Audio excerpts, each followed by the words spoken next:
Palavra da Verdade, com Hernandes Dias Lopes. Eu quero hoje repartir com vocês o que está no livro do profeta Isaías, 62. Eu vou me deter nos versos 6 e 7, mas eu quero convidar vocês para lermos 62, de 1 a 7.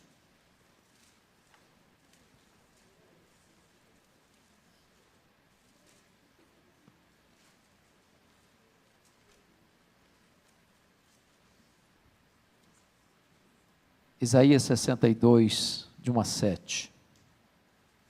Está escrito o seguinte: por amor de Sião, me não calarei, e por amor de Jerusalém, não me aquietarei, até que saia a sua justiça como um resplendor e a sua salvação como uma tocha acesa. As nações verão a sua justiça, e todos os reis a tua glória. Serás chamada por um nome novo que a boca do Senhor designará. Serás uma coroa de glória na mão do Senhor, um diadema real na mão do teu Deus. Nunca mais te chamarão desamparada, nem a tua terra se denominará jamais desolada, mas chamar-te-ão minha delícia, e a tua terra desposada, porque o Senhor se delicia em ti, e a tua terra se desposará.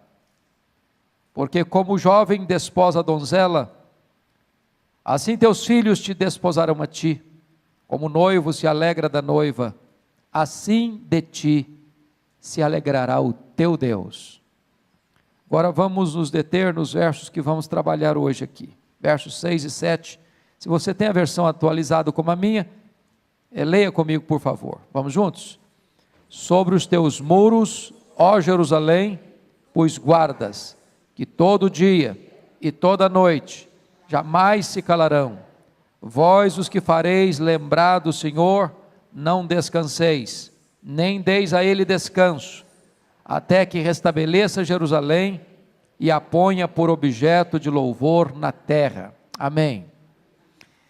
Bom, esse texto começa com promessas.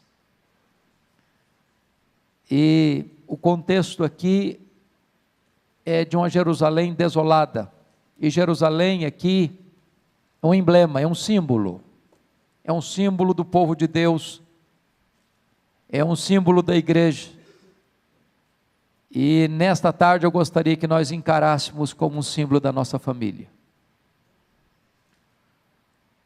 Reveses acontecem, lutas chegam, tempestades desabam, crises nos emparedam, e há momentos em que parece que a nossa Jerusalém fica desolada,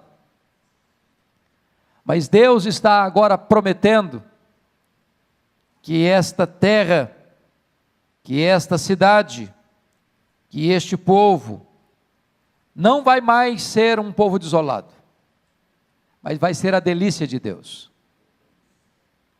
não vai trazer mais desgosto para Deus, mas vai ser o prazer de Deus.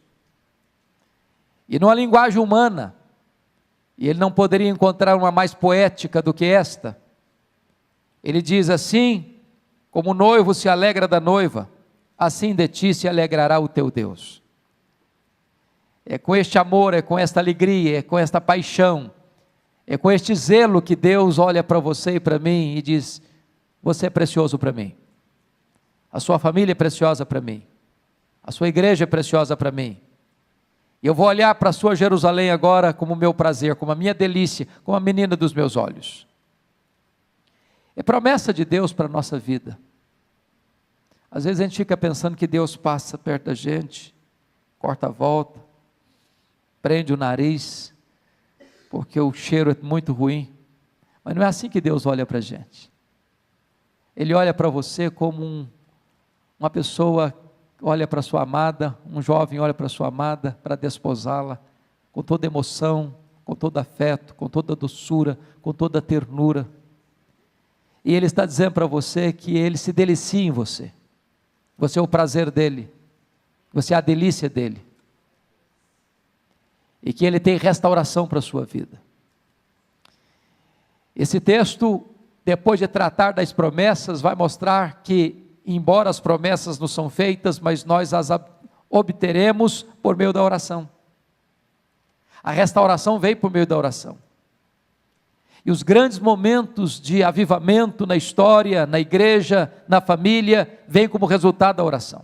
É quando o povo de Deus clama, é quando o povo de Deus te humilha, é quando o povo de Deus te curva, é quando o povo de Deus tem fome, tem sede, é sobre esta terra seca que Deus derrama do seu Espírito. E eu quero conclamar vocês para pensarem comigo sobre isso. Quando Deus quer fazer uma grande obra na nossa vida, na nossa casa, na nossa igreja, já dizia o teólogo clássico do avivamento, Jonathan Edwards, então Deus começa a despertar o seu povo para orar. Enquanto não há despertamento para a oração, as chuvas não chegam, as torrentes não descem, o avivamento não acontece, os milagres de Deus na nossa vida, na nossa casa, na nossa igreja, não acontecem. Foi quando Elias subiu para o cume do Carmelo que as torrentes caíram. E hoje eu gostaria que vocês olhassem comigo essa passagem bíblica, e tirasse daqui 7 lições. Eu não sei se você tem o hábito de andar com a caneta, andar com um caderninho, andar com um papel, ou se você tem agilidade no seu smartphone para anotar isto, mas eu queria compartilhar com vocês aqui 7 características de uma oração por restauração, da nossa Jerusalém, da nossa casa, da nossa igreja, da nossa vida. Como é que deve ser essa oração? E os versos 6 e 7 trazem para nós o conteúdo desta oração por restauração. Então, em primeiro lugar, anote aí, uma oração por restauração é uma oração cheia de expectativa.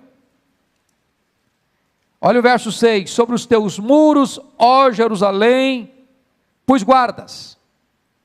As cidades naquela época eram amuralhadas, e o guarda ficava em cima, em torres, sobre os muros, para 2 finalidades. Primeiro, para alertar quando um inimigo estava chegando, para botar o povo em alerta, para convocar o povo para uma batalha, para reunir as suas forças para um grande combate. É muito importante você entender que quem ora precisa estar vigiando. Oração é guerra, oração é batalha, oração é convocação para um grande conflito espiritual. E quando você se põe de joelhos, você precisa entender isso, que há uma orquestração contra a sua vida, há uma orquestração contra a sua família, há uma orquestração contra a sua igreja, e nós devemos orar como guardas em cima de um muro, de olhos abertos, vigilantes, atentos para os perigos que nos rondam e nos cercam. Mas em segundo lugar, esse guarda, ele existia lá, ele estava lá, com essa expectativa também do socorro de Deus, da ajuda de Deus. Quando você ora, você tem que ter essa expectativa, com um guarda em cima de um muro. Lembra do profeta Abacuque? Quando a situação foi tão crítica para o seu país, e diz a Bíblia que ele se colocou sobre a torre de vigia para esperar a resposta de Deus. Esse é o desafio de Deus para você e para mim, de você orar pela sua família, nessa expectativa, de que Deus vai agir, de que Deus vem ao seu encontro, de que Deus vem em seu socorro, de que Deus vai atender o seu clamor, de que Deus vai ver suas lágrimas, de que Deus vai trazer auxílio para você na sua necessidade. É com essa expectativa.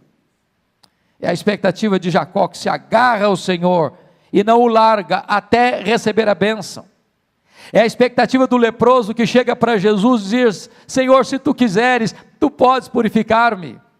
É a expectativa desta oração que conecta o altar com o trono, e do trono vem como grandes e poderosas intervenções de Deus na nossa vida e na nossa história. A primeira coisa, ao orarmos por nossa família, pela nossa igreja, nós precisamos orar com grande expectativa, como um guarda em cima de um muro. Segunda coisa, oração por restauração é uma oração perseverante. Olha o verso 6 ainda, que todo dia e toda noite jamais se calarão. Então não é apenas você ter expectativa, é você perseverar. O nosso problema, na verdade, irmãs, não é começar a orar, é continuar orando. Numa linguagem bem popular, dizem que nós temos muita iniciativa e pouca acabativa. Pouca acabativa. Nós perseveramos muito pouco. Nós temos dificuldade de continuar insistindo com Deus numa causa. Jesus Cristo, lá em Lucas 18, nos falou sobre a necessidade de orar sem cessar e nunca esmorecer. O apóstolo Paulo, lá em 1 Tessalonicenses 5,17, ele diz: orai sem cessar. Isaías está mostrando aqui para nós, que nós somos como esses guardas, que todo dia, toda noite, jamais se calam. Já pensou você, um guarda, na torre de sentinela, chegando o perigo, e ele calado? Botando em risco toda a população que estava dentro dos muros, porque não deu sinal. Oração, minhas irmãs e meus irmãos, tem que ter essa vigilância perseverante. Não dá para cochilar, não dá para retroceder, não dá para parar no meio do caminho, não dá. Por que o Pentecostes chegou? É porque Jesus Cristo disse para os seus discípulos assim: permanecei na cidade até que. E eles entraram para o cenáculo, e diz a Bíblia que todos, unânimes, oraram perseverantemente. E a Bíblia não diz que Jesus diz: olha, esperem 10 dias. Aconteceram 10 dias, mas Jesus não disse fica até 10 dias, podia ser um mês, podia ser um ano, até que. É com essa perseverança que nós devemos orar. Quantas vezes desistimos de orar por uma causa, por um filho, por uma filha, pelo casamento, pelo namoro, pelo emprego, pela igreja, pela vida espiritual, pela nossa necessidade, e às vezes desistimos no limiar da bênção, no limiar da vitória. É preciso perseverança. Querem um exemplo? Eu não sei quantas de vocês já leram o livro Reavivamento na África do Sul, mas os estudiosos dizem que aquele avivamento coreano do século passado começou com a reunião de oração meio-dia. De repente, quem liderava essa reunião, depois de um mês de oração, ele chegou para os irmãos que estavam reunidos e olha, vamos parar. Nós já oramos um mês, não aconteceu nada, então nós temos uma agenda muito intensa, temos visitas para fazer, temos pessoas para assistir, temos sermões para pregar, temos trabalho para realizar, então vamos voltar à nossa atividade normal. Aí brota de dentro do grupo que estava orando já há um mês, sem ver nenhum sinal do favor de Deus, não, vamos perseverar. E foi nessa perseverança que de repente os céus se fenderam. E o Espírito Santo desceu com grande graça e poder sobre aquela igreja, e até hoje você vê os sinais deste avivamento, porque lá nenhuma igreja é organizada sem ter uma reunião diária de oração. Então é preciso perseverar. Você não sabe o tempo de Deus, você não sabe a hora que Deus vai endereçar para você aquela vitória que você está pedindo, aquele anseio da sua alma que você tanto anela no coração. Então persevere. Todo dia e toda noite, jamais se calarão. Não desista, não retroceda, não esmoreça, não desanime, persevere. Terceira verdade que nós podemos, terceira lição, a oração por restauração, em terceiro lugar, é uma oração ousada, fundamentada nas promessas de Deus. Olha o verso 6 ainda, vós os que fareis lembrar do Senhor. O que significa isso? Oração é lembrar a Deus o que Deus falou e prometeu em sua palavra. E eu pergunto a vocês, Deus precisa ser lembrado? É claro que não. Deus tem memória curta? É claro que não. Deus se esquece de alguma coisa? É claro que não.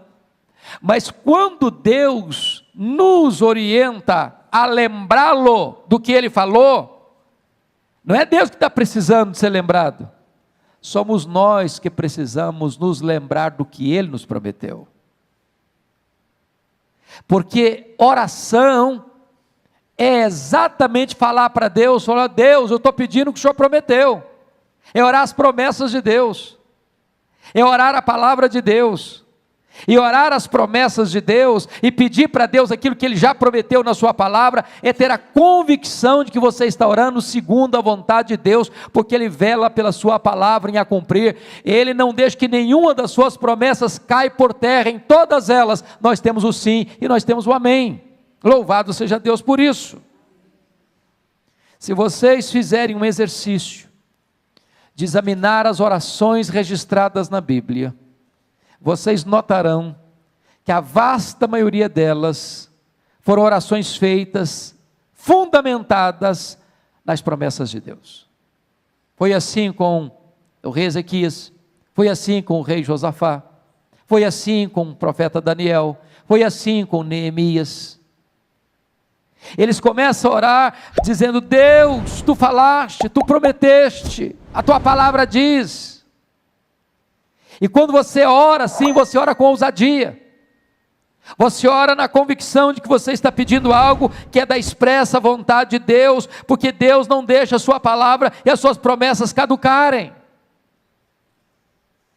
Vocês acham que Deus está interessado na salvação da nossa família? Vocês acham que Deus se interessa pela salvação dos nossos filhos? Vocês acham que Deus se interessa pela harmonia do nosso casamento? Vocês acham que Deus está interessado na salvação de toda a nossa casa? Promessa dele. Nossos filhos são herança dele. Deus prometeu, e nós devemos orar assim: Deus, tu falaste, tu prometeste, os nossos filhos são teus, não geramos filhos para a morte, não geramos filhos para o cativeiro, não geramos filhos para servir o mundo, nós geramos filhos para o louvor da tua glória. Então, Senhor, alcança o coração deles, então, Senhor, cerca a vida deles com o teu cuidado, então, Senhor, manda alguém lá onde eles estão, manda um mensageiro teu lá onde eles estão, manifesta o poder da tua graça, abre para nós uma porta da tua providência. Nós precisamos orar desta maneira, as promessas de Deus. Quarta lição, uma oração por restauração é uma oração ininterrupta e infatigável. Olha o verso 6 ainda: não descanseis. Bom, eu acho que ninguém aqui tem dúvidas de que nada cansa mais a gente fisicamente do que oração. Quer ver uma pessoa cansada? Manda ela orar. Você pedir para o camarada: vai lá no centro da cidade, compra isso assim para mim, o cara vai, volta, carinha alegre, pede para ele ajoelhar 10 minutos e orar. Com 3 minutos ele esgotou o assunto.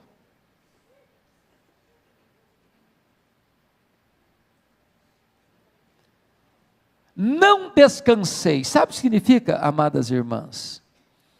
Oração é batalha, é guerra, produz fadiga, produz esgotamento.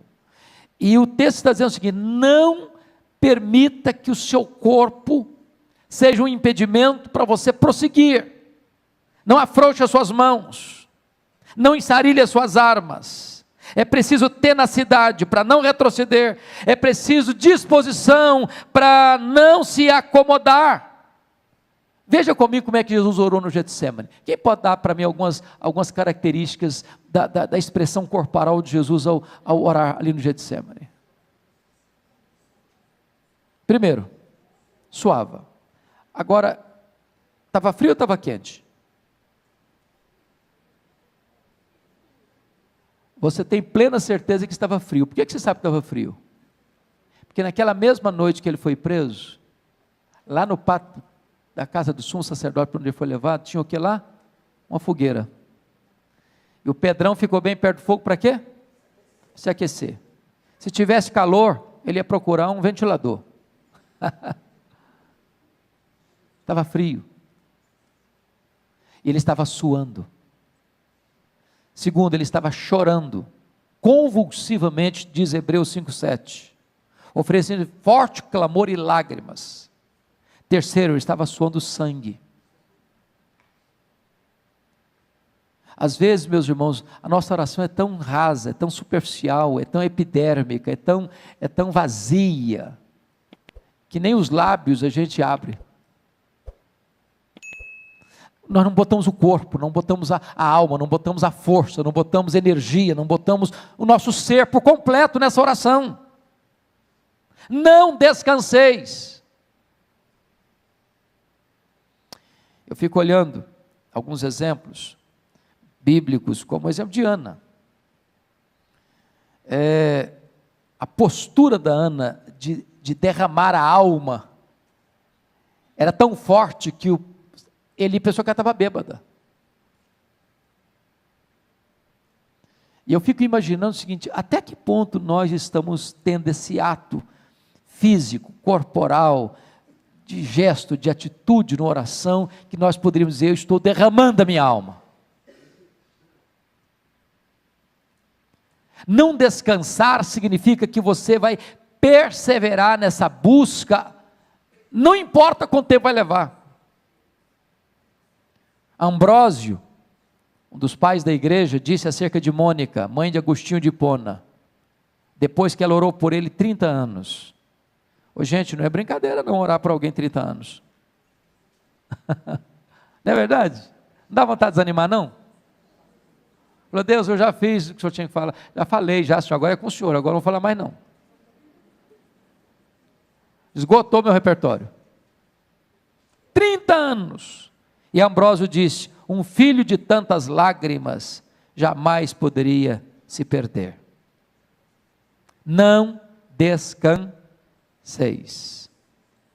O missionário David Brainerd, que foi chamado por Deus ainda jovem para trabalhar com os índios, peles vermelhas, antropófagos, canibais, no meio da selva, nas noites geladas, muitas vezes ele suava a camisa. E quando os índios vinham espreitar para matá-lo e comê-lo, porque eram canibais, viam-no estirado sobre a neve, chorando e clamando a Deus pela salvação deles. E ele perseverou infatigavelmente nesta oração, até que o Espírito Santo foi derramado para a salvação daqueles índios, e um grande avivamento ali aconteceu. Não descanseis. Jesus contou uma parábola interessante, de um homem que chegou um amigo na casa dele, meia-noite, e era a cultura do judeu, ao hospedar alguém, ter provisão para esse alguém. É uma questão de bom senso, de fidalguia, ou de ser um bom hospedeiro. Ele não tinha pão, ele foi para casa do amigo dele pedir pão. Para mim empresta 3 pães. Falei: eu estou dormindo, cara, eu não vou levantar não. Não, mas eu não posso ir embora sem os pães. Não, mas eu não vou levantar agora. E o cara ficou insistindo, até que a pessoa levantou e atendeu o pedido dele. É claro que Jesus está contando essa parábola por contraste. Porque Deus não é esse Deus que está dormindo, que está com dificuldade de levantar da sua cama, que está já acomodado e não quer atender porque está tarde da noite. Não, esse Deus está pronto, o ouvido dele está aberto, a mão dele não está encolhida, o coração dele está disposto. Mas quando Deus nos faz perseverar na oração a ponto de ser uma oração infatigável, não é porque Deus é indiferente, é que quer tratar com a gente. É com você, é comigo que quer tratar. É por isso que a Bíblia diz: não descanseis. Então você não está dispensada, você não está dispensado de continuar intercedendo pela sua família, pelos seus filhos, pelo seu marido, pela sua esposa, pela sua parentela, pela sua igreja. Persevere. Não deixe a peteca cair. Não jogue a toalha, não ensarilhe as armas. Não descanseis. Quinta lição desse texto: oração por restauração. Em quinto lugar, é uma oração importuna e ousada. Olha o verso 7. Nem deis a ele, a Deus, descanso. Essa oração aqui é muito audaciosa, não é não? Você já pensou o que é que o profeta Isaías diz para os olhos? Não dê a Deus descanso, não. Não deixa Deus cochilar, não. Continua batendo. Lutero dizia que oração é esmurrar o céu. Jesus ensinou que orar é pedir, buscar e bater.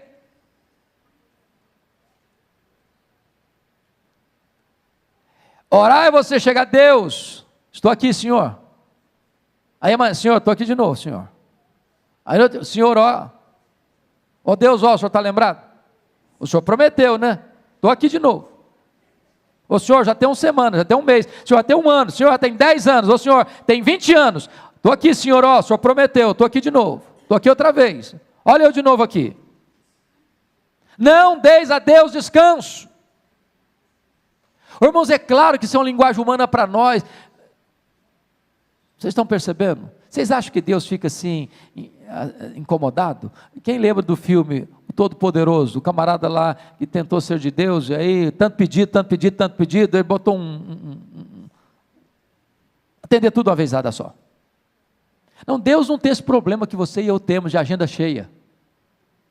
Deus não fica estressado porque todo mundo está pedindo ao mesmo tempo.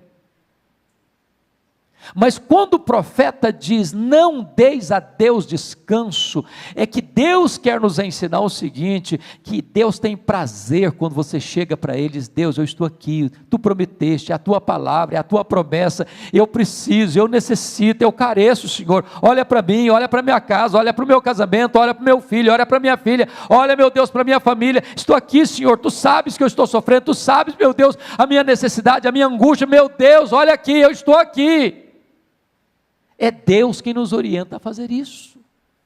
Não deis a Ele descanso. Lembra do Jacó? Eu acho maravilhosa a figura do Jacó.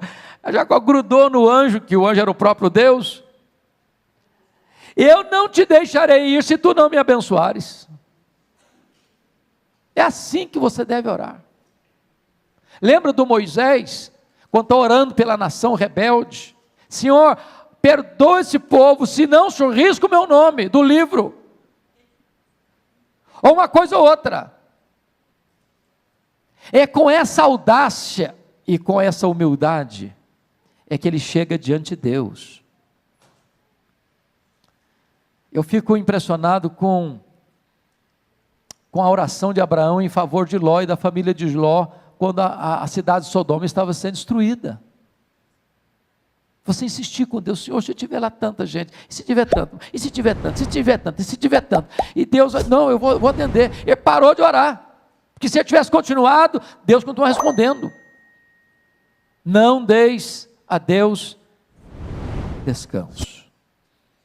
Eu acho que vocês já leram sobre o avivamento dos Estados Unidos do século XIX, e para nós esse avivamento é muito importante, porque começa com um homem que era um comerciante, Jeremias Lampier, e ele era um vendedor, e depois ele foi nomeado como missionário urbano, e esse missionário, Jeremias Lampier, teve uma ideia, vou escrever um folheto, e vou distribuir perto do hotel, onde se reunia com os comerciantes, e distribuiu, e convidou as pessoas para virem para uma reunião de oração, meio-dia no hotel. Na primeira semana vieram 40 pessoas, em 6 meses, tinham 10 mil homens de negócio orando por avivamento nos Estados Unidos.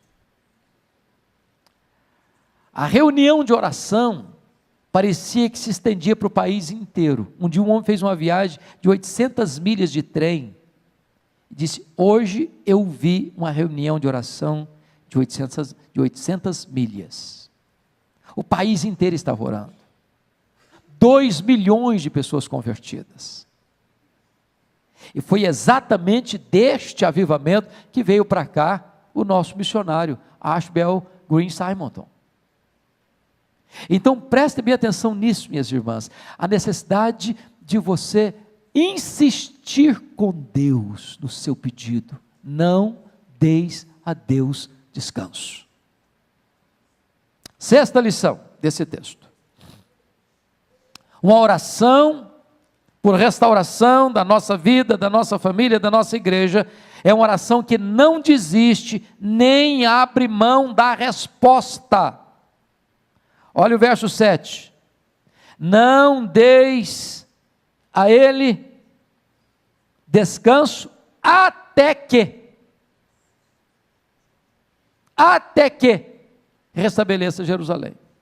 Se você gosta de grifar na sua Bíblia, grife essa frase aí, até que.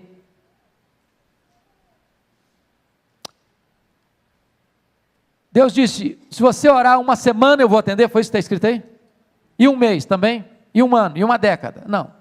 Você vai insistir com Deus, não dá descanso a Deus até quando? Até que. Então você vai orar pelo seu filho, não vai? Está orando por ele. Até quando? Até que. E pelo seu marido? Até que. Pela sua casa? Até que. Você não vai desistir. Você não tem licença para desistir. Você não tem permissão para desistir. Você não abre mão da resposta. É com essa garra, é com essa determinação, é com esse entendimento espiritual é que nós devemos orar, minhas irmãs, meus irmãos.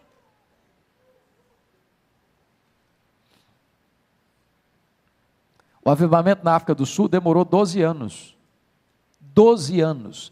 Do dia que eles começaram a orar por avivamento, até o dia que o avivamento chegou. Mas não é assim, hoje eu oro hoje, daqui um mês eu oro de novo. Não, nem isso não. É de orar focadamente, precisamente, especificamente, objetivamente por essa causa.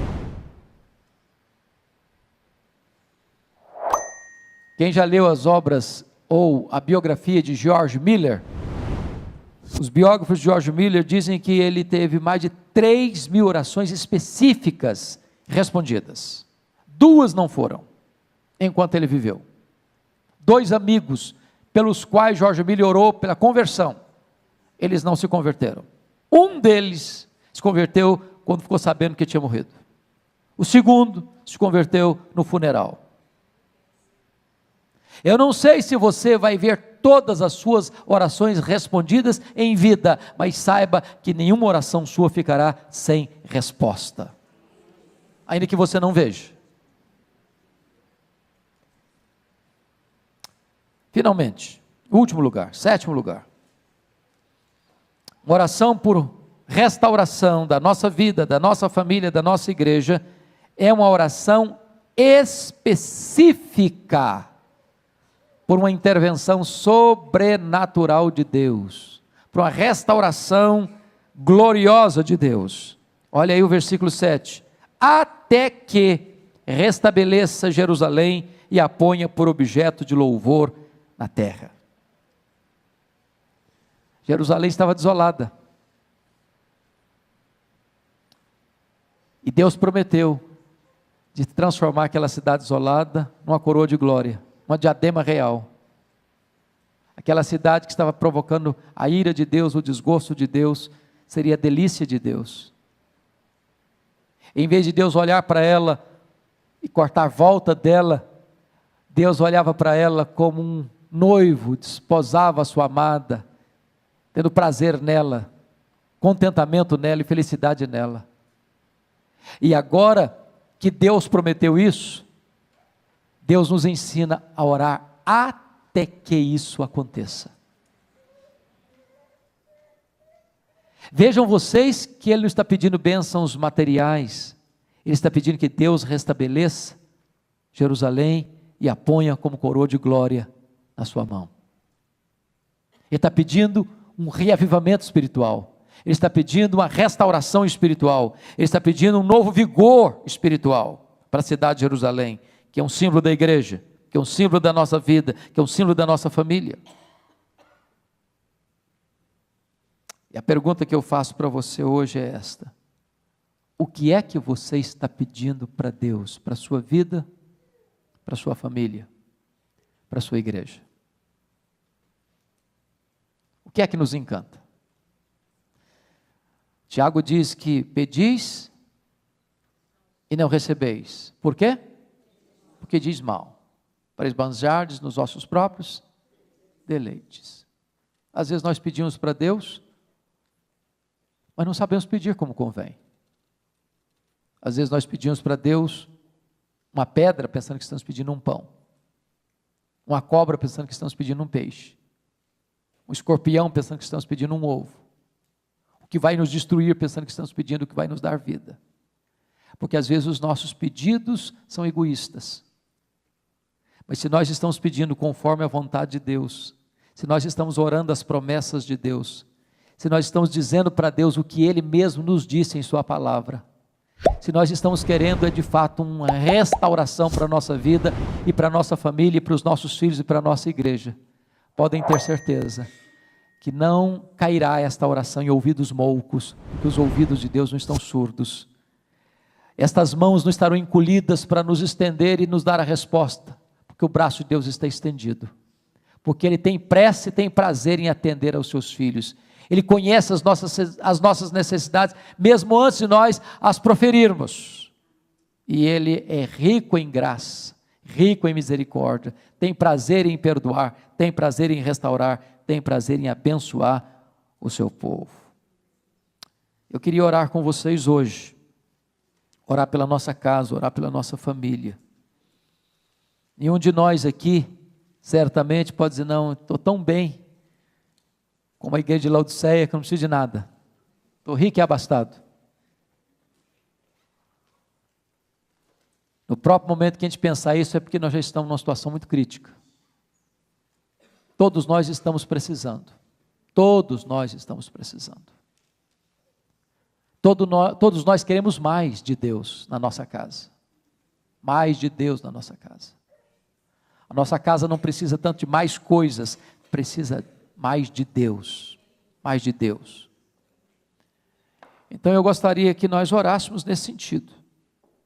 Se você quer colocar uma causa específica hoje, não uma causa genérica, mas específica, eu quero hoje orar pelo meu marido, quero hoje orar pelo meu noivo, quero hoje orar pela minha esposa, quero hoje orar pelo meu filho, a minha filha, eu quero hoje orar por um reavivamento dentro da minha casa, por uma restauração espiritual dentro do meu lar, por uma libertação dentro da minha família, por uma cura dentro da minha família. Nós vamos colocar esta causa nas mãos de Deus, crendo que Deus é poderoso para fazer infinitamente mais. Então, se você deseja fazer isso, onde você está, fique em pé e nós vamos orar.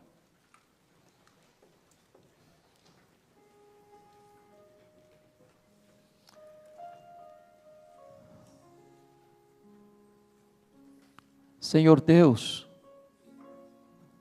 Tu és maravilhoso, Tu és revestido de glória e poder, Tu és fiel a Ti mesmo, fiel à Tua própria palavra, fiel às Tuas próprias promessas.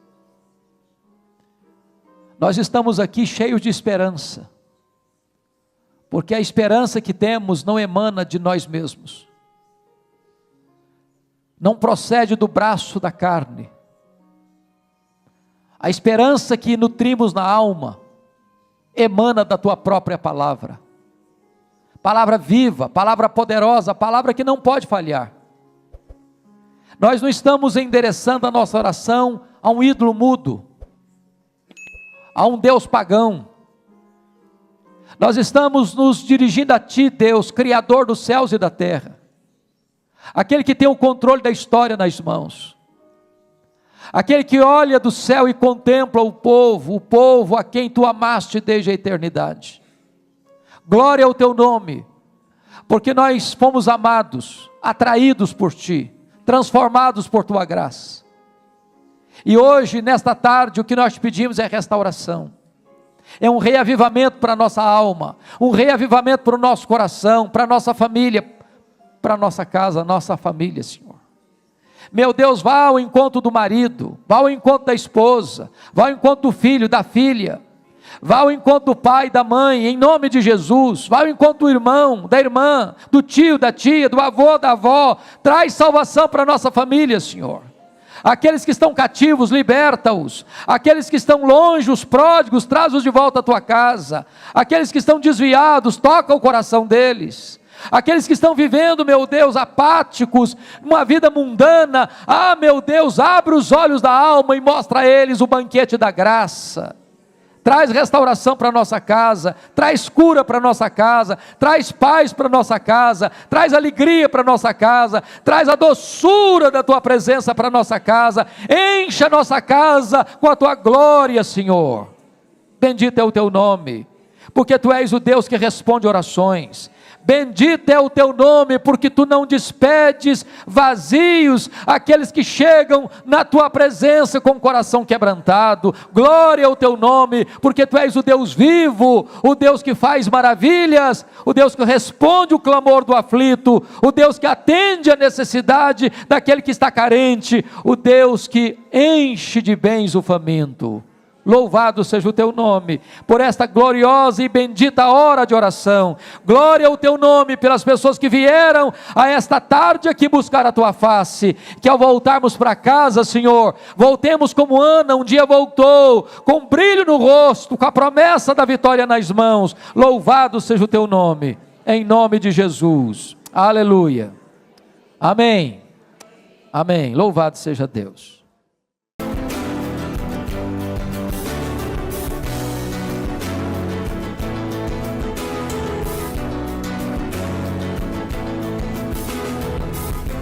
Palavra da Verdade, com Hernandes Dias Lopes.